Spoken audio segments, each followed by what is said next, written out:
حضرت فاروق اعظم رضی اللہ، او بھائی یہاں تو اس زمانے کا سب سے بڑا مسئلہ پروٹوکول ہے.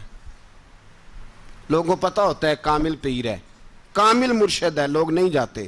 میں کسی کا مرید ہو جاؤں، میرا پروٹوکول کدھر گیا؟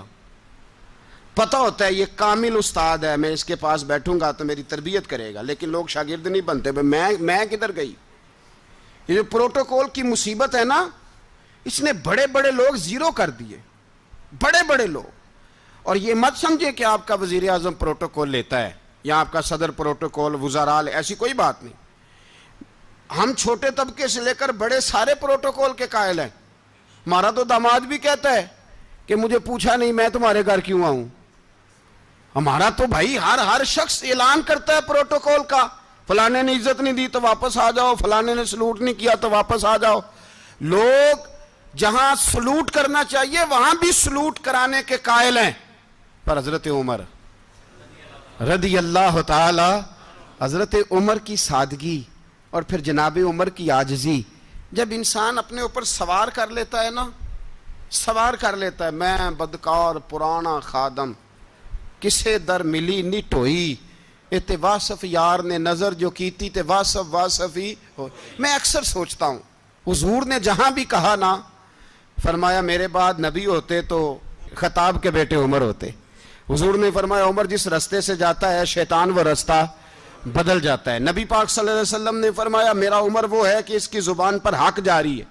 حضور علیہ السلام نے فرمایا 950 سال حضرت جبریل میرے عمر کی شان بیان کریں تو ان کی عظمت ختم نہیں ہوتی. 950 سال جبریل عظمت بیان کرے تو ختم نہیں ہوتی. یہ بات ہے حضرت عمر کی. اور فرمایا عمر ابو بکر کی نیکیوں میں سے ایک نیکی ہے. یہ شان ہے اب عمر فاروق رضی اللہ تعالیٰ عنہ کی. حضور نے فرمایا میرے بعد نبی ہوتے تو عمر ہوتے، جس گلی سے عمر آئے شیطان رستہ بدل جائے. میرے عمر فاروق کی شان 950 سال بیان ہو تو ختم نہ ہو. عمر کی زبان پر اللہ حق بیان کرتا ہے، جو عمر کہتا ہے وہی رب کر دیتا ہے. حضور ساری زندگی فضیلتیں بیان کرتے رہے، عمر جواب میں کیا کہتے ہیں؟ کوئی بتائے نا کہ یہ والی حدیثیں کبھی عمر نے بھی روایت کی ہوں کہ حضور نے میرے بارے میں یہ کہا ہے.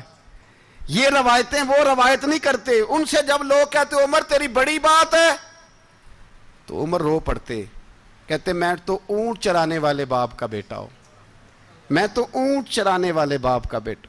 اونٹ چرا، اس سے آگے عمر گئے ہی نہیں ساری زندگی، اس سے آگے لفظ ہی نہیں ادا کی. اور میں تو بھائی اونٹ چرانے والا، میرا باپ تو اونٹ چرایا کرتا تھا، 10 اونٹ تھے، میری ڈیوٹی ہوتی تھی، سنبھالے نہیں جاتے تھے، ابا ڈنڈوں سے مارتا تھا. ساری زندگی عمر حج کرنے گئے، ایک خشک تنا کھجور کا عمر فاروق رضی اللہ تعالیٰ عنہ نے اس کو اپنے کلاوے میں لیا، رونے لگے. لوگوں نے کہا عمر کیا ہوا؟ فرمانے لگے یہاں میں اونٹ چرایا کرتا تھا، یہاں میں اونٹ چراتا تھا، 10 اونٹ سنبھالے نہیں جاتے تھے. دیکھو رسول اللہ کی شان، آج ساری امت چلانے کا طریقہ عطا فرما دیا ہے. ساری نظریے سے پیار. یار پیسہ کس کو برا لگتا ہے؟ آپ جس آدمی کی 50 کروڑ کی پراپرٹی ہے اس کو پوچھیں سب سے غریب، آپ کو وہی نظر آئے گا. وہ کہے گا میں ٹائٹ ہوں، حالات بڑے. میں کئی باری پوچھے انہوں نے، میں کہتا ترجمہ بھی 10 چھڑوں کی ہمیں تو سمجھ نہیں آتی. اور ٹائٹ حالات کون سے ہوتے ہیں جی؟ جس آدمی کا کروڑوں میں کاروبار ہے نا، اس کو آپ چھیڑے وہ رونے لگ جائے گا، رونے. تو کئی میں نے ایسے دیکھے ہیں کرائے کا مکان ہے، ان سے پوچھیں صاحب کیا حال ہے، تو کہتے ہیں جتنی اللہ نے شان والی زندگی ہمیں عطا کی ہے کسی کو نہیں دی ہوئی. اس کا مطلب ہے خوشی بھی یہی ہے اور غم بھی یہی. اندر سے خوشی ہے، اندر سے ہی. تو نے اگر راضی رہنا ہے تو ادھر سے رہنا ہے، ناراض رہنا ہے تو بس اپنے آپ کو خوش رکھے گا تو ہو جائے گا. سارے صحابہ مل کے آئے، کہنے لگے عمر فاروق سے کہنا ہے نبی پاک کے زمانے میں تو ظاہراً غربت تھی، ابو بکر کے دور میں بھی غربت تھی، اب تو بڑا محال ہے. عمر سے سفارش کرو کہ عمر نیا کرتا پہنا کرے. ملکوں کے سفیر آتے، عمر وہی پھٹی پرانی چادر اوڑھ کے اور وہی کئی جگہ پہ پیوند لگے سوٹ پہن کے سفیروں کے سامنے بیٹھ جاتا ہے. عمر کو مشورہ دو، طے ہو گئی بات. سب نے جب مشورہ دے لیا تو سارے کہنے لگے یہ بتاؤ شیر کی مونچھ کو ہاتھ کون لگائے گا؟ کہنا کس نے ہے؟ بندہ بھی تو ڈھونڈو نا۔ نے کہا جناب میرا یہ خیال ہے کہ مولا علی شیر خدا کہیں گے، کیونکہ جس شخص کی عمر کو سب سے زیادہ حیا کرتے دیکھا وہ شیر خدا مولا علی ہیں رضی اللہ تعالی علی کہیں گے۔ اس لیے کہ جناب علی تو کئی دفعہ جب گفتگو کرتے تھے تو حضرت عمر چپ کر جاتے تھے اور فرماتے تھے علی نہ ہوتا تو میں ہلاک ہو جاتا۔ تو کہا علی سے کہو۔ جناب علی شیر خدا کو بلایا، کس کام کے لیے؟ جی اللہ اکبر۔ یہ ذرا آپ نے اس دور پہ اس بات کو ذرا کہا جناب ان سے کہیں کہ زیادہ نہیں، ایک کرتا نیا پہن لے، سفیر آتے ہیں وزیر آتے ہیں تو ایک کرتا نیا پہن لے۔ حضرت علی کو بلایا، آپ فرمانے لگے کوئی اور بات ہوتی تو میں کہہ دیتا، یہ والی میں نہیں کہہ سکتا۔ کوئی اور ہوتی تو میں عمر کو کئی دفعہ کہہ دیتا ہوں، جلال میں بھی تو سن، یہ والی میں نہیں کہہ سکتا۔ میں تمہیں ایک مشورہ دیتا ہوں۔ کہا وہ کیا؟ کہنے لگے سید عائشہ صدیقہ سے کہو، وہ مومنوں کی ماں ہیں، عمر ٹالے گا نہیں۔ اماں جی سے جا کے کہا اماں جی نیا کرتا عمر سے کہیں پہن لیں، وزیر آتے ہیں بڑے بڑے لوگ تو چلو کوئی عرض نہیں۔ اماں جی نے کہا اچھا کوئی بات نہیں میں بلا لیتی ہوں۔ جناب عائشہ نے پیغام بھیجا، جب خادم نے کہا نا مصطفیٰ کے گھر سے پیغام آیا ہے، تو 20 لوگ بیٹھے تھے، عمر کانپتے ہوئے اٹھے، کانپتے دوڑے۔ حضرت عائشہ پردے میں تھی تو فرماتی ہیں عمر اتحیات کی حالت میں بیٹھ گئے۔ کہا اماں جی دیر تو نہیں ہو گئی مجھے آنے میں؟ کہا نہیں ٹائم پہ آ گئے ہو۔ کس لیے بلایا تھا؟ کہا عمر دیکھو غربت کے معاملات اور ہوتے ہیں، جب اللہ آسانی دے تو کوئی چیز استعمال کرنا حرام نہیں ہوتی، اگر حرام ہے تو بتاؤ۔ کہا نہیں اماں جی حلال ہی ہے۔ تو فرمایا پھر اتنے سفیر آتے ہیں مشیر آتے ہیں، اب تو مال غنیمت بڑا آتا ہے، ڈھیر لگ جاتے ہیں مسجد میں، تو چل ایک نیا کرتا تم بھی پہن لیا کرو، اور آپ نیا کرتا پہنو گے تو دھاک بیٹھے گی غیروں پر۔ تو صحابہ کا مشورہ ہے کہ آپ نیا لباس پہنیں۔ اماں جی کہتی ہے میں نے حکم دیا تو عمر چپ کر گئے، گردن جھک گئی۔ تھوڑی دیر کے بعد سیدنا عمر فاروق نے سر اٹھایا تو داڑھی پہ آنسو گر رہے تھے، رو پڑے، کہنے لگے پاک محبوب کی پاک بیوی جیسے حکم کرتی ہو میں حاضر ہوں، پر مجھے وہ والا لباس پہنانا جو میرے مصطفیٰ نے پسند فرمایا ہے۔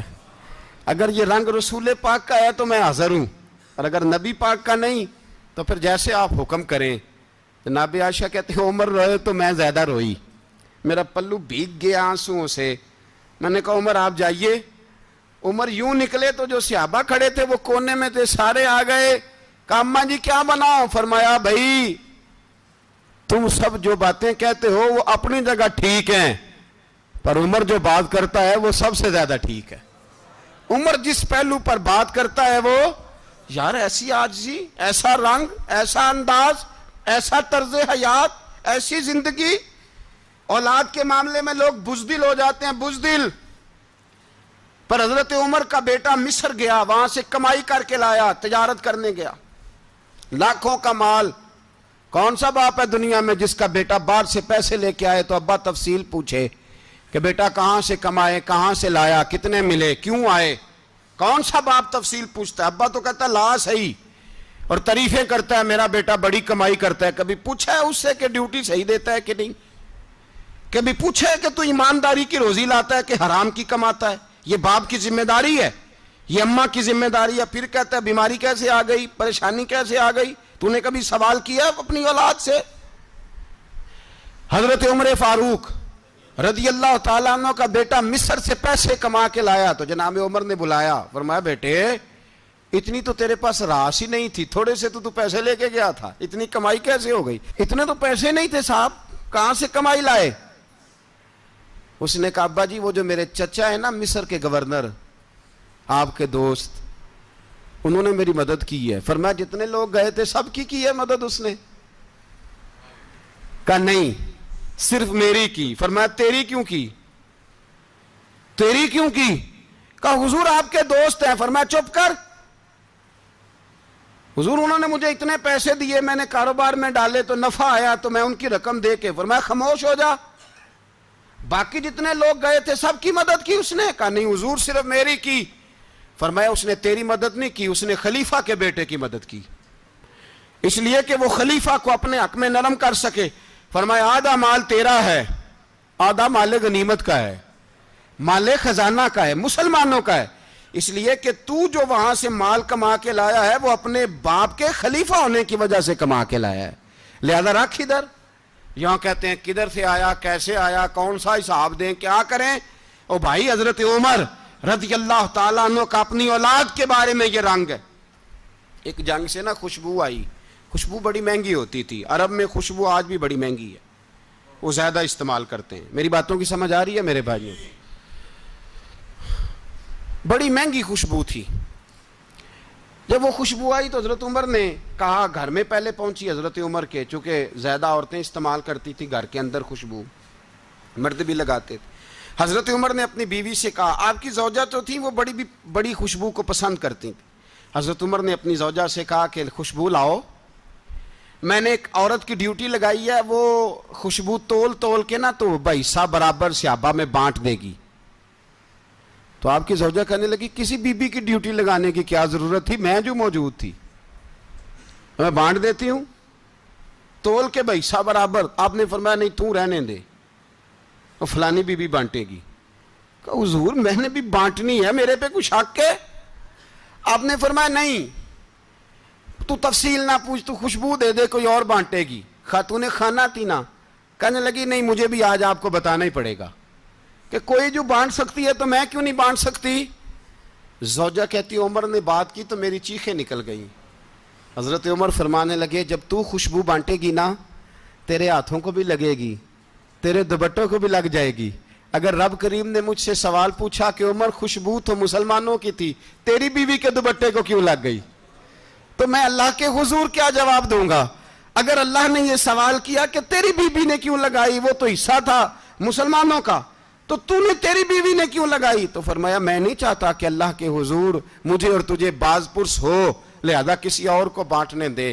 زوجہ روئی اور تڑپ کے کہنے لگی عمر مجھے لگتا ہے صبح قیامت بھی تیری بیوی ہونے کی وجہ سے اللہ مجھے جنت عطا فرما دے گا، تیری زوجہ ہونے کی برکت سے۔ بھائی یہ معیار رکھا، خدا کی قسم ایسا شخص تاریخ میں دوبارہ نہیں آیا۔ اتنا بڑا آدمی، اتنا بڑا شخص، اتنا بڑا آدمی، اور پھر رنگ یہ ہے کہ عمر 22 لاکھ مربع میل کا حکمران، 22 لاکھ، اور کھجور کے درخت کے نیچے مٹی کا ڈھیلا لے کے سو گئے ہیں، پرواہ کوئی نہیں، کوئی مسئلہ ہی نہیں۔ 2 غلام ساتھ بیٹھے تو ایک روٹی حضرت عمر نے گھر سے منگوائی، تھوڑا سا سرکہ، تو غلام کہنے لگے ہم نے بھی کھانی ہے۔ فرمایا کوئی حرج نہیں، روٹی کو پیٹ بھر کے کھانا ضروری تو نہیں، 3 حصوں میں بانٹ لیتے۔ ایک آدمی آیا ہوا تھا مصر کا رہنے والا ملنے کے لیے، اس نے پوچھا عمر کدھر ہیں، تو کہا وہ ادھر جاؤ مسجد میں بیٹھے ہوں گے، اور واپس آیا تو کہنے لگا وہاں تو 3 غلام بیٹھے ہیں، ایک روٹی بانٹ کے کھا رہے ہیں، لگتا ہے کئی دنوں سے روٹی نہیں ملی۔ کہا 3 غلام تو کوئی نہیں، وہاں 2 ہی تھے، تیسرے تو امیر المومنین تھے۔ اس نے کہا نہیں 3 غلام ہیں، کپڑے بھی ایک طرح کے پہنے ہوئے ہیں، بلکہ 2 کے تو پھر صحیح ہیں، تیسرے کے تو زیادہ ماڑے ہیں، کپڑے بھی ایک طرح کے، کھانا پینا بھی ایک طرح کا، اور ان کا نشست برخاست بھی ایک طرح کی ہے، لہذا کوئی فرق نہیں۔ حضرت ابو ہریرہ کہتے ہیں میں لے کے آیا، اور جناب عمر کو جب میں نے کچی زمین میں تامت سمیٹ بیٹھے دیکھا تو میں رو پڑا۔ میں نے اس مصر سے آنے والے کو کہا تو اس کے جلوے دیکھ، اگر اس کی ذات میں اتنا حسن ہے تو محمد عربی کا مقام کیا ہوگا؟